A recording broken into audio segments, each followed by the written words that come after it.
Potter chapter 7. Okay, it's called The Sorting Hat. It's basically about Harry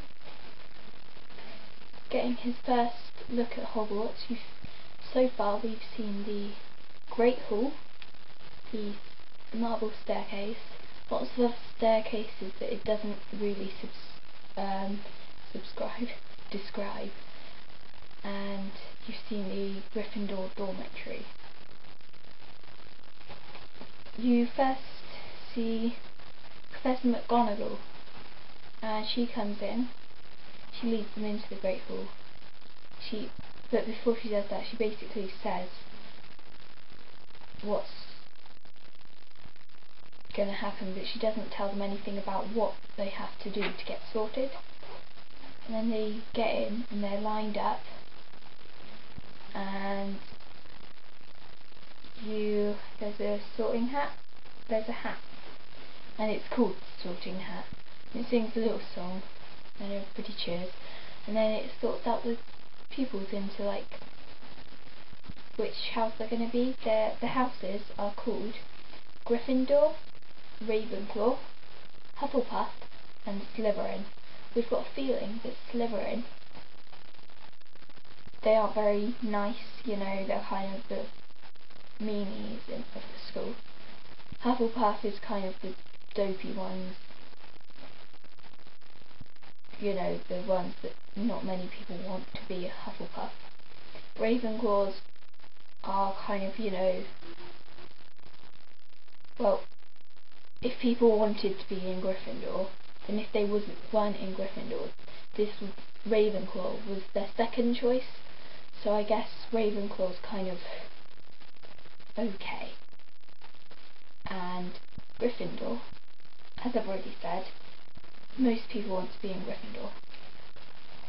And then the Sorting Hat basically does all this, and then finally, alright, Hermione Granger is in Gryffindor, Ron is in Gryffindor, Neville Longbottom is in Gryffindor, and then it's Harry's turn, and he goes up and he puts the hat on, and it comes over his eyes so he can't see anybody.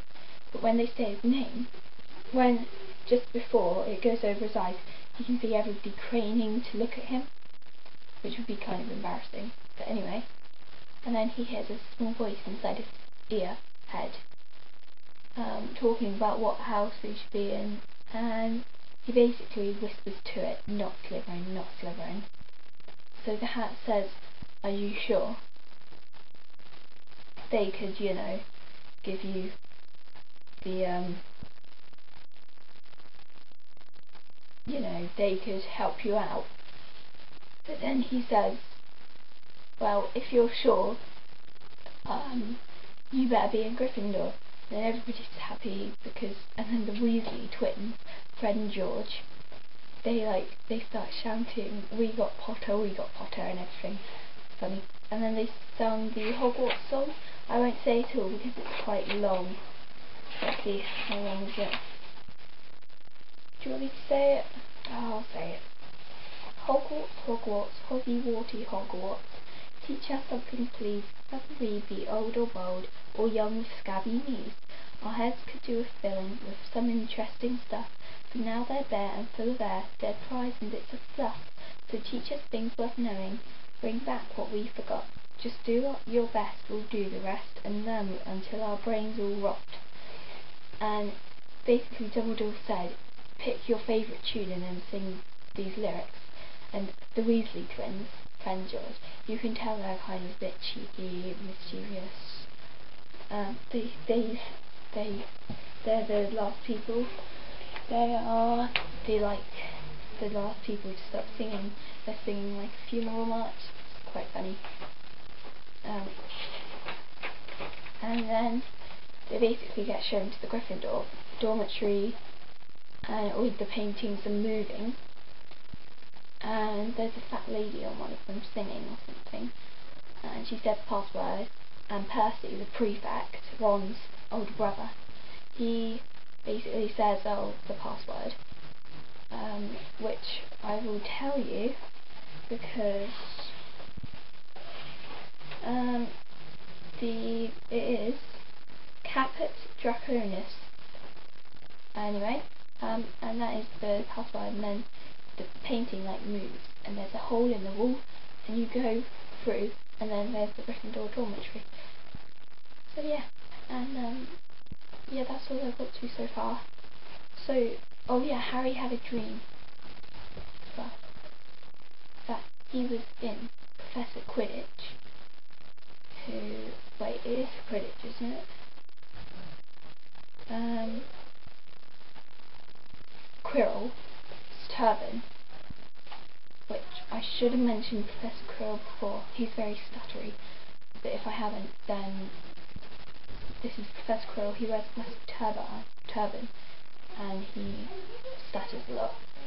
And it kept talking to him, telling him he must transfer to Slytherin at once because it was his destiny. Harry told the turban he didn't want to be in Slytherin. It got heavier and heavier. He tried to pull it off, but it tightened painfully, and there was Malfoy laughing at him as he struggled with it. Then Malfoy turned into the hook-nosed teacher Snape. His laugh became high and cold. There was a burst of green light, and Harry woke, sweating and shaking. He rolled over and fell asleep again, and when he woke next day, he didn't remember the dream at all. So yeah, as you can tell, we have already met Snape. I forgot to say, sorry. And also, we've met all the ghosts. Nearly Headless Nick is the Gryffindor ghost, and the Bloody Baron is the Slytherin ghost. We don't know any of the other ones, other than Fat Friar. Fat Friar is Hufflepuff. We don't know who Ravenclaw is yet. And yeah, that's really it. Yeah, so I will update you with more once I've read chapter 8, 9, 10, 11, 12, 13, 14 or 15, because I checked how many chapters there were. There are 15. Okay?